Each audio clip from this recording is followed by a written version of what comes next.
Good morning class 7। I am Ved Prakash.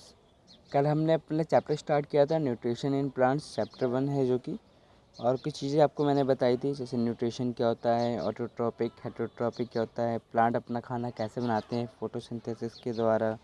Plant में एक pigment होता है जिसे हम क्लोरोफिल कहते हैं जो कि ग्रीन कलर प्रोवाइड करवाता है, और प्लांट के लीव्स में होल होते हैं जिसकी हेल्प से वो सनलाइट को कैप्चर करता है। उस होल्स को हम यहाँ पे स्टोमेटा कहते हैं। ओके, सनलाइट फोटोसिंथेसिस करने के लिए प्लांट को कार्बन डाइऑक्साइड, वाटर की और सनलाइट की रिक्वायरमेंट होती है। इतनी चीज़ें हमने कल पढ़ लिया था।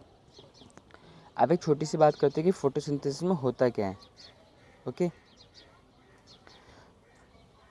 ड्यूरिंग फोटोसिंथेसिस, बेटा अभी पेज नंबर 3 पे देख सकते हैं। During photosynthesis chlorophyll containing cells of leaves in the presence of sunlight use carbon dioxide and water to synthesize carbohydrates। ठीक है, फोटोसिंथेसिस में क्या होता है कि क्लोरोफिल जिन सेल्स के अंदर होता है लीव्स के, वो सनलाइट के प्रेजेंस में कार्बन डाइऑक्साइड और वाटर को सिंथेसाइज करता है, मतलब कि मिक्स करके उसमें जो होता है वो एक रिएक्शन यहाँ पे प्रिपेयर होती है। इक्वेशन जिसे यहाँ पे लिखा गया carbon dioxide plus water in the presence of sunlight and chlorophyll gives that carbohydrate plus oxygen. क्या बनता है? Carbohydrate plus oxygen. कार्बोहाइड्रेट क्या हो जाएगा यहाँ पे? प्लांट का अपना फूड हो जाएगा, और ऑक्सीजन वो रिलीज करेगा जो कि बाद में क्या होगा? ह्यूमन बींग्स लेंगे। Okay, during the process oxygen is release. इस प्रोसेस में क्या होता है? ऑक्सीजन रिलीज होता है जो कि बाद में ह्यूमन बींग लेते हैं। The presence of starch in the leaves indicate the occurrence of the photosynthesis. Starch is also a carbohydrate. Starch होने के कारण क्या होता है कि हमें ये पता चलता है कि कार्बोहाइड्रेट वहाँ पे प्रेजेंट है। Perform iodine test with the leaves of the both plant as you did in the class 6। एक एक्सपेरिमेंट करके देखिए जो कि आपने क्लास 6 में किया होगा आयोडीन के साथ प्लांट के ऊपर, कि क्या इफेक्ट होता है कि। ठीक है, जैसे हमने क्या किया कि एक लीव लिया जो कि पोट में, उसको हमने डार्क में कीप किया, मतलब कि जो प्लांट था हमने मान लीजिए उस प्लांट को हमने या तो बिल्कुल डार्क एरिया में रख दिया या फिर उसकी एक लीव को हमने कवर कर दिया 3-4 दिन के लिए। उसके बाद हमने क्या किया, हमने जो इसको हमने डार्क कवर किया था उसके ऊपर हमने एक आयोडीन की ड्रॉप्स डाली 3-4 दिन बाद, और नोट किया कि क्या चेंजेस हुआ। The leaves other than the green also have the chlorophyll, the large amount of red, brown and other pigment marks of the green colour photosynthesis take place in this leaves also. तो हम यहाँ पे normally ये mark करते हैं कि जहाँ पे हमने वो ब्लैक किया था, सॉरी डार्क में रखा था, आयोडीन के कारण उसका कलर क्या हो गया था? पर्पल कलर का हो जाएगा। ठीक है, इसके द्वारा ये पता चलता है कि हाँ क्लोरोफिल तो उसके अंदर भी था, बट एज़ कम्पेयर टू जो हमने ऊपर में रखा था उसमें काफ़ी इफेक्ट हो जाता है, असर कम होता है। और हम क्या बात करें, this is the generally formed by the growth of the organism called the algae. कई बार आप लोगों ने देखा होगा कि वाटर में ग्रीनली समथिंग कुछ दिखाई देता है, वो क्या होता है? वो हमारा एक एल्गी होता है। ओके, वो भी हमारा यहाँ पे फोटोसिंथेसिस करता है। Wait 1 second. You are often slimy greeny patches in the ponds. हाँ, हम लोगों ने काफ़ी बार नदियों में पानी में देखा होगा कुछ ग्रीन ग्रीन नज़र आता है, वो हमारा क्या होता है? एल्गी होता है। They contain chlorophyll which gives them the green colour. उसके अंदर भी क्लोरोफिल होता है जिसके कारण हमें क्या होता है? वो ग्रीन कलर में दिखाई देता है। Algae can also prepare their on food by photosynthesis. Algae भी अपना खाना खुद ही बनाते हैं फोटोसिंथेसिस के द्वारा। Okay, synthesis of plant food other than carbohydrate. Plant जो होता है अपना खाना और कैसे बनाते हैं? कार्बोहाइड्रेट के अलावा। Okay, the carbohydrate are the made of carbon, hydrogen and oxygen. These are use to synthesise other component of food such as protein and fats. जो कार्बोहाइड्रेट होता है वो क्या होता है कि कार्बन, हाइड्रोजन एंड ऑक्सीजन का बना होता है, जो हमारे दीज आर यूज, ये सारे किस में यूज होते हैं कि अदर फूड भी बनाने के काम आते हैं, जैसे कि प्रोटीन, फैट्स वगैरह भी बनाने के काम आते हैं। But protein are nitrogenous substance which are contain nitrogen. जो प्रोटीन होता है एक नाइट्रोजन सब्सटेंस होता है। ओके, तो वो क्या होता है? उसके अंदर नाइट्रोजन कंटेन होता है। तो हमने पहले ही पढ़ा था कि नाइट्रोजन कहाँ पे पाया जाता है? Nitrogen is the present in abundance in the gases from the air. हवा में हमारे बहुत ज़्यादा नाइट्रोजन पाए जाते हैं। Okay, plant can not absorb nitrogen in this form. तो डायरेक्टली क्या कहते हैं? प्लांट हमारे नाइट्रोजन नहीं ले पाते, इसलिए क्या करना पड़ता है कि soil has a certain bacteria that the convert gases nitrogen into the usable form and release into into the soil. इसीलिए हमारे जो सॉइल होते हैं उसमें जो बैक्टीरिया होते हैं वो एटमॉस्फेयर से लेके उसको इतने ब्रेक डाउन करते हैं कि हमारा उसे प्लांट यूज़ करने के लायक होते हैं। ओके, इस तरीके से हमारे प्लांट क्या करते हैं, नाइट्रोजन लेकर अपना प्रोटीन फैट्स ले सकते हैं। और क्या तरीके होते हैं हमारे प्लांट्स को न्यूट्रिशन लेने के, तो और दूसरा तरीका जो होता है वो क्या होता है, they are the some plant which do not have the chlorophyll. कुछ प्लांट जिनमें जो कि जिनके अंदर क्या होता है, क्लोरोफिल नहीं होता, वो अपना खाना खुद नहीं बना सकते हैं। तो फिर वो कैसे सर्वाइव करते हैं, वो ह्यूमन की तरह हेटेरोट्रॉपिक होते हैं जो कि अपना फूड दूसरों से लेते हैं।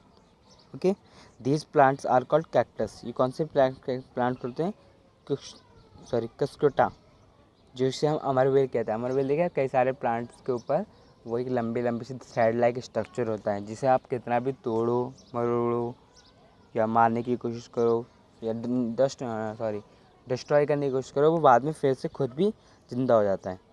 ओके, उसे तो वो क्या करता है कि अपना खाना खुद तो लेता नहीं है, तो वो जिस प्लांट के ऊपर रहता है उससे अपना खाना लेता है।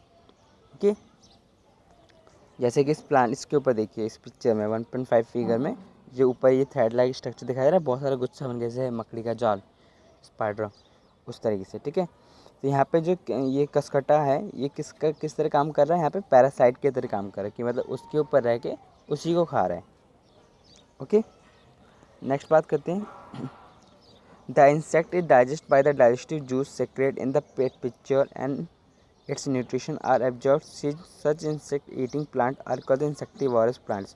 कुछ ऐसे प्लांट जो कि जिस प्लांट पे रह रहे हैं और उन्हीं को खा रहे हैं, ओके, उन्हीं को खा रहे हैं, उन्हीं को बचा रहे हैं, उन्हें हम क्या कहते हैं, इंसेक्टिवोरस प्लांट्स कहते हैं।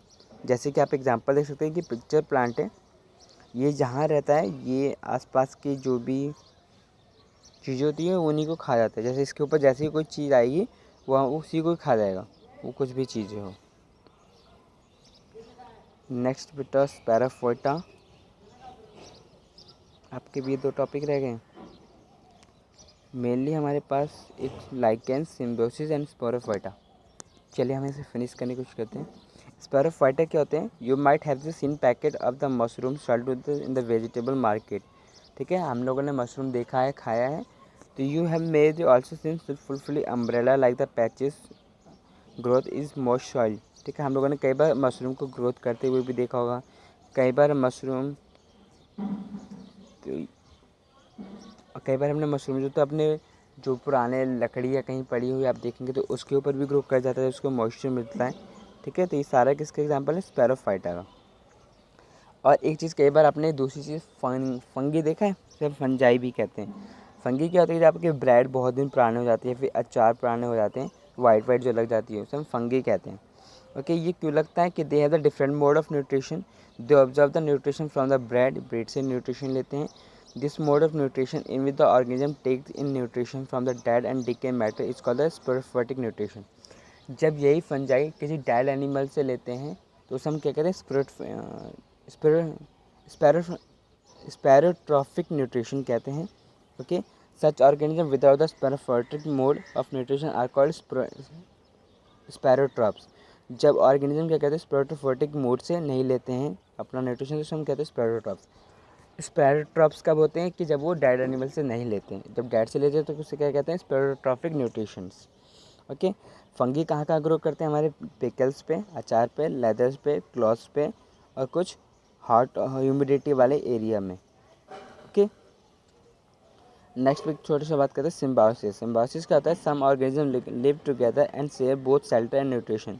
ये रिलेशनशिप है सिम्बायोसिस, मतलब कि दो ऐसे अलग अलग ऑर्गेनिज्म जो एक साथ रहते हैं बट एक दूसरे इसके साथ इसलिए रह रहे हैं कि अपना जो भी खाने पीने की चीज़ें हैं वो सभी एक दूसरे के साथ शेयर करेंगे। जैसे एग्जांपल है यहाँ पे फंजाई जो कि प्लांट्स की रूट के अंदर रहता है वो प्लांट को खाता है और प्लांट को वो कुछ न्यूट्रिशन सप्लाई करता है सॉइल से। ये हमारी कैसी हुई, सिम्बायोसिस। नेक्स्ट बात करते हैं लाइकेन की। लाइकेन क्या होता है, क्लोरोफिल कंटेनिंग पार्टनर होता है which is contain alga and fungus live together. ये एल्गा और फंगस के साथ में रहते हैं। फंगस के साथ क्या होता है कि शेल्टर, वाटर, मिनरल्स दोनों चीज़ें फंगस देता है। ठीक है, सारी चीज़ें एल्गा को, रिटर्न में एल्गा क्या करता है कि उसके लिए खाना प्रिपेयर करता है। ओके, नेक्स्ट और कुछ खास आपके बेटे चैप्टर में खास रह नहीं गया। अगर आपको कुछ प्रॉब्लम हो तो आप मुझे बताइएगा। स्पेशली इन टॉपिक्स को जरूर है, आपके कीवर्ड्स जो हैं ये 12 कीवर्ड्स हैं, इनको आप ज़रूर देखिएगा। इसमें कुछ मेनली प्रॉब्लम हो तो मुझे बताइएगा। ओके, आपका चैप्टर मेरी तरफ से फिनिश हो गया। और साथ में आप क्या करेंगे कि अपने क्या है ये एक्सरसाइज को भी सॉल्व करेंगे। चैप्टर को अच्छे से रीड करेंगे, समझेंगे, जो प्रॉब्लम होगा मुझसे पूछेंगे और एक्सरसाइज सॉल्व करने की कोशिश करेंगे। Okay, thank you. उम्मीद है आप लोग बेटा चैप्टर समझ में आया होगा। थोड़ा सा चैप्टर ज़्यादा मज़ेदार नहीं था बट ठीक है आपके लिए। Thank you. उम्मीद है आप लोगों को समझ में आया होगा।